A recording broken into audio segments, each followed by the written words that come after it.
All right, everyone. U.S. Congress gets its wish. It's Cold War II time. I think we can make it official now that we're in another Cold War.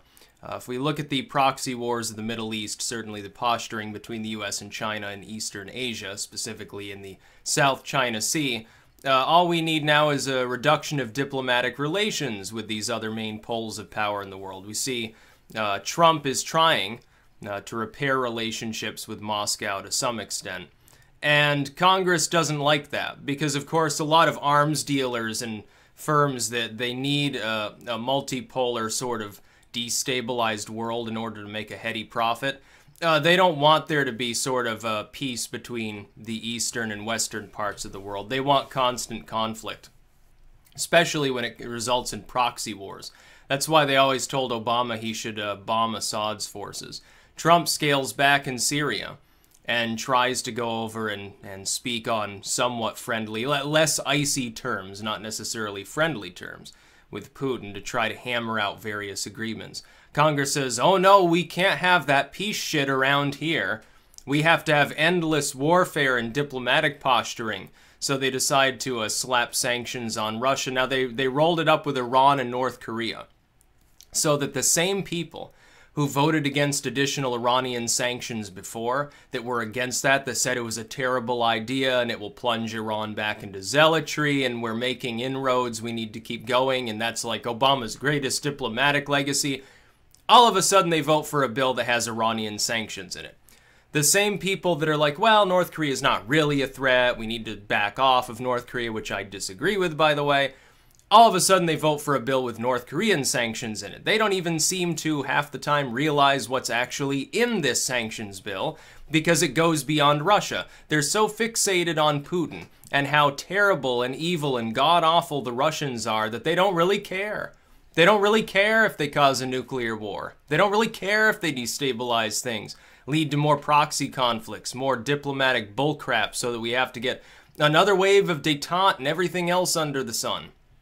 Let's have another Vietnam while we're at it. We've got too few troops stationed around the world. We need to invade somebody already, I guess.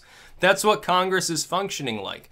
And we've been through this before. Look, this has happened over and over again. Can't you see that all the Russian nonsense that you're seeing spewed out by the media is basically the sort of shit we were seeing before we invaded Iraq?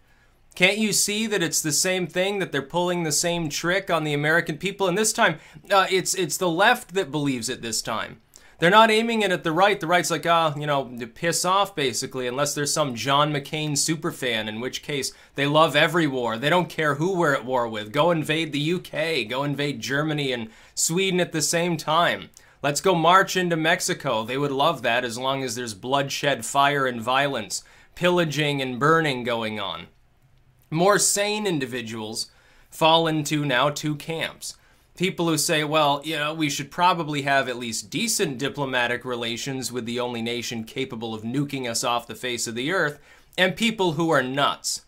Those are the two groups of people in the world right now. You either want to repair those relations, maintain some degree, some semblance of decency in dealing with this one other state that's in that unique position, or you are nuts. Now, you can think all sorts of things about Russia. I know I do. Their media is basically state co-opted. It's no better than ours. And people point it to, like, RT. They're like, oh, Trump did this and it was good because RT says so. That is state propaganda. It's sort of like CNN, you know, the mouthpiece of the Democratic National Committee or something like that. Putin has people killed. Putin's not a nice person. But that doesn't mean that the whole fucking state of Russia is responsible for all of our problems. Washington, D.C. is responsible for the majority of our problems. Look, if you're worried about somebody abusing you, you should probably look inward before you look outward. Because an inward group, a government that has reign over you, can do so legally.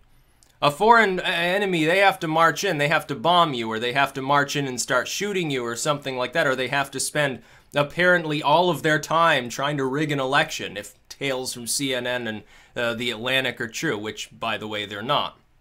I hate to let you down here, but the Russian hacker bullcrap is just that. It's bullcrap.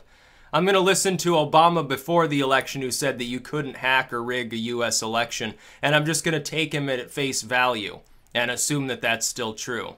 Instead of the tale thereafter when they were making excuses from him, oh, Obama knew that this was going on, but He feared he didn't want to do anything about it because he thought Hillary Clinton would win, didn't want to stir the pot. Bull crap. It's because there was no inkling that it was going on. They're just making up excuses. Now, Putin uses the term Russophobic. I don't think it's Russophobia. I think most Americans, I hope, don't want a nuclear war. I think most Americans, I hope, don't want any more proxy wars. I think we've been over this plenty of times in the last few decades. Since I've been alive, there have been plenty of wars that have erupted. We've been involved in Afghanistan. We got involved in Iraq. Those are both disasters. We tried to get involved in Syria. We got involved in Libya. We tried to get ourselves involved in Egypt. Every single time it's a massive and spectacular failure. Now riddle me this. Does it make any sense to continue endorsing a foreign policy that invariably fails?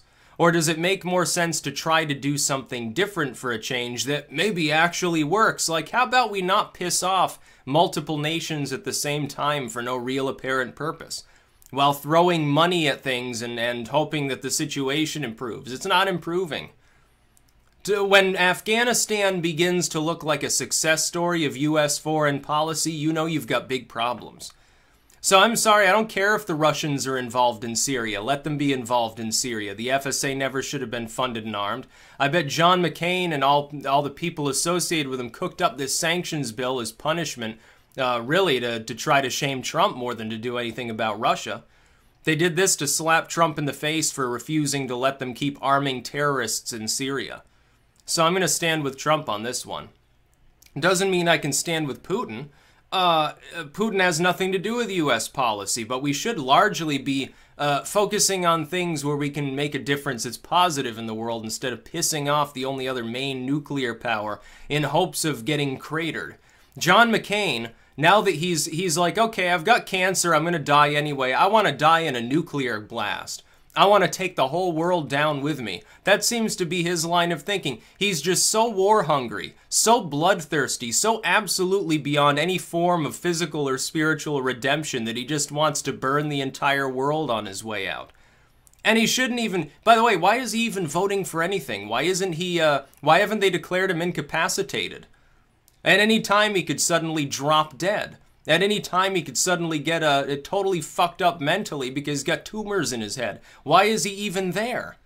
He shouldn't be. He's forgotten what party he's a member of, apparently. He also forgot what year it is. I can remember fondly when Obama was debating Mitt Romney. You may remember this in 2012. I think it was the second debate, if I remember correctly, because it was foreign policy related. And Mitt Romney suggested, in answer to the query given to him, that Russia was the main opponent that we faced in the world. And Obama sat there and laughed like a hyena and sarcastically said, oh, well, Mitt, the Cold War's over. No, Russia's just an economic competitor, sort of a frenemy situation. They're not really an adversary per se. Well, what changed? They had already invaded Georgia. If Crimea was going to be a problem, why not Georgia? He had already involved himself there and taken several little areas off of that state. That happened at the end of the Bush administration. So it had nothing to do with Crimea. What did it have to do with? The fact that Putin said, well, I'm uncomfortable with the U.S. getting further involved in Syria because Obama knew that he wanted to try to assassinate Assad to render it into nothing more than a bunch of terrorist-addled sand dunes like he managed to do in Libya. Is that the reason why? I think it was. You see, I don't like Russian foreign policy either, ultimately. If there were a conflict between our two states, I have to side with the United States. It's where I live, it's my culture, and I have that sort of approach to it, that civic pride. But the government is not the nation, and the government's not doing what's best for our nation right now. Congress has decided, hey, we're getting bored here. We're tired of fighting people out in the sand dunes who are wielding 100-year-old weapons. We're tired of funding proxy wars. We want to get physically involved and kill people ourselves more. Let's start the Cold War back up. That'll lead to some nice conflicts. We can have another Korea and another Vietnam. And then Russia will invade someone. We'll arm terrorists there. Meanwhile, we'll be fighting some Latin American regime. Maybe we'll go march into Venezuela. Maybe we'll go march into some African nation, or we're going to restore order, they say, as they mow 10,000 people down. Or as they get the UN involved to run the human trafficking business and sell drugs and shit like that. The UN always does. No, this is nuts. Congress right now is leading the United States back into the Cold War. It's been a few decades since we were technically in the Cold War. Of course, it never technically ended anyway. And sane individuals realized, oh yeah, that's right, there are still several other major nuclear powers in the world that aren't really on our side. At any given time, there could be like an accident or sabotage or something, so MAD is still certainly on the table. But diplomatic relations weren't like they are now. Through the Clinton administration, relations tended to improve with the Russians. They got better. Putin gets in. They stay at that sort of level where there's a little bit of frostiness. There's always some diplomatic rows, but nothing major. And then Russia gets involved in Georgia. Bush sort of backs down and does very little. Although it seems that their tennis-playing friendship, like he used to do this with Tony Blair too, they used to ride around in the 4x4 and the Jeep and go fishing and stuff, and little W would sit there with his ape smile and pretend to be like, whoa, this is so cool, I'm the president of the United States, yeah, cowboy mode time. And we don't need no more nuclear deterrent anymore because them Russians are on board with our plans. And then they get involved in Georgia and things get a little frostier. But then for some time things are like, well, they're still locked at that same level. It's like China. Yeah, we have diplomatic squabbles. We also trade with each other. We're not attacking one another. Now both China and Russia have gone apeshit. The EU is falling apart and having its own problems. Trump is trying to cobble together and salvage the Western world. And all Congress wants to do is make the situation harder by plunging us back into a Cold War. And there are people in this country that think that's a good idea. I think that scares me the most.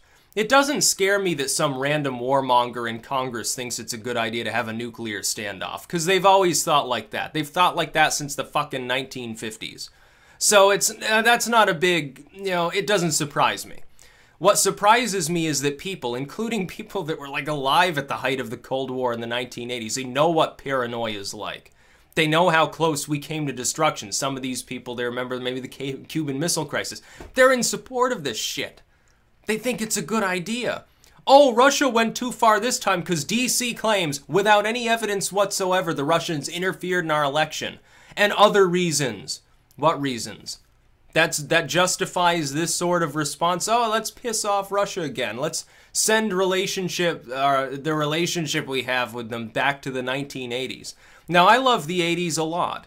I love the music. The style's pretty cool. Yeah, it has that, Miami Beach sort of feel to it. Okay, that's great. Do we really need a Cold War to accomplish going back there?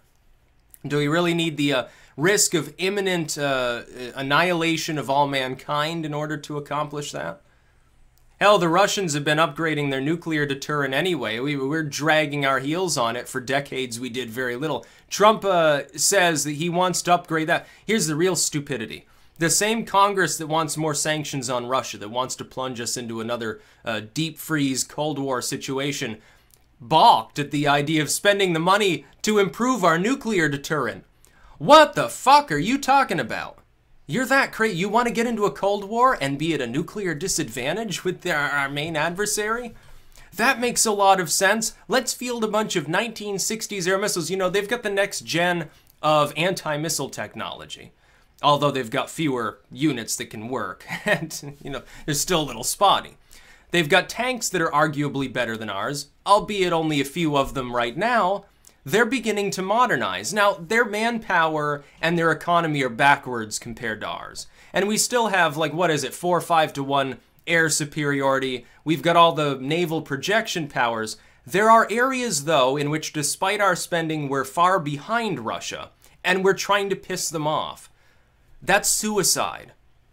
That is not a sane foreign policy. So when Russia reacts by seizing some properties, which it has, oh, you aren't going to need this housing anymore because we're kicking out a few hundred diplomats. You don't need this warehouse to store shit anymore because we kicked out a bunch of diplomats. By the way, we're kicking out a bunch of diplomats.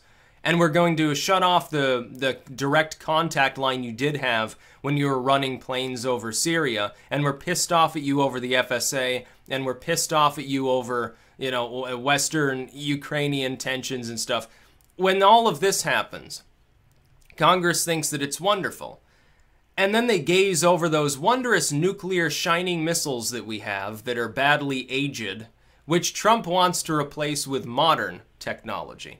And they say, we're not even going to fucking fund it. We're just going to leave the American people wide open to being annihilated. Yeah, it's such a wonderful strategy. We should kick everybody who voted for this out of Congress. Unfortunately, that's basically all of Congress.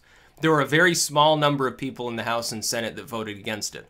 Those few sane individuals deserve to be reelected. None of the others do.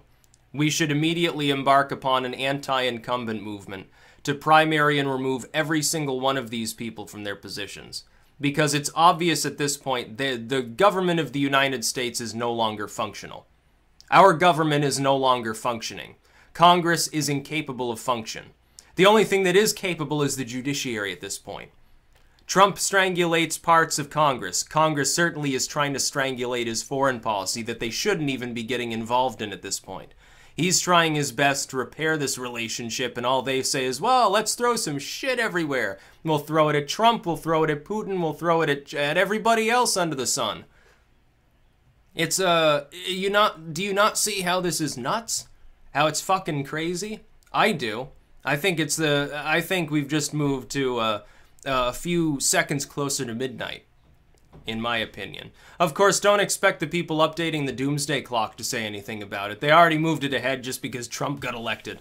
They can't really move it any further without saying, oh yeah, the missiles are already in the air. There's a couple mushrooms growing in the sky. Kind of cloudy day. Oh, what's that burst of light? Oh shit, I just disintegrated. Yeah, wonderful. Thanks, Congress. That's about all. Peace out.